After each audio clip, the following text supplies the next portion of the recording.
দেখি পতাকার মধ্যে কয়টি রং আছে। শিক্ষক এসে শোধালে রুশি দ্বিতীয় শ্রেণীর কাছে।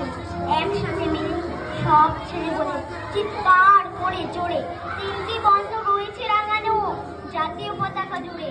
শ্রেণীর পেছনে বেঞ্চের কোণে শিশু ছিল এক বসে। পতাকার মাঝে 5 রং আছে বলল সে মৃদু হাসি। পতাকার শুনে বাকি সকলে হেসে খাওয়াই দুটো পুকি। শিক্ষক রেগে বলে থেকে বোঝাও কি করে 5টি।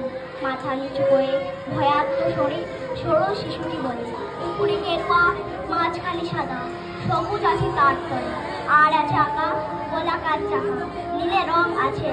শিক্ষক বলে এইদিকে ধরলে তবু হচ্ছে 4টে।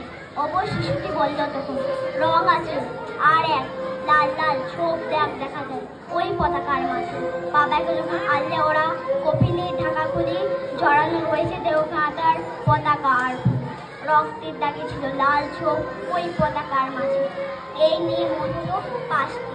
এবার তো ঠিক আছে।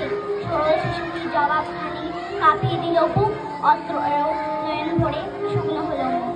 আজও যারা দেশের জন্য করছে বলিদান, স্বাধীনতা শহীদ সম তাদের অমর প্রাণ। হয়েছে স্বাধীন পেরিয়ে গেছে 70টি বছর, দেশ বাঁচাতে যাচ্ছে যে প্রাণ। রাখছি কি তার খবর। নমস্কার।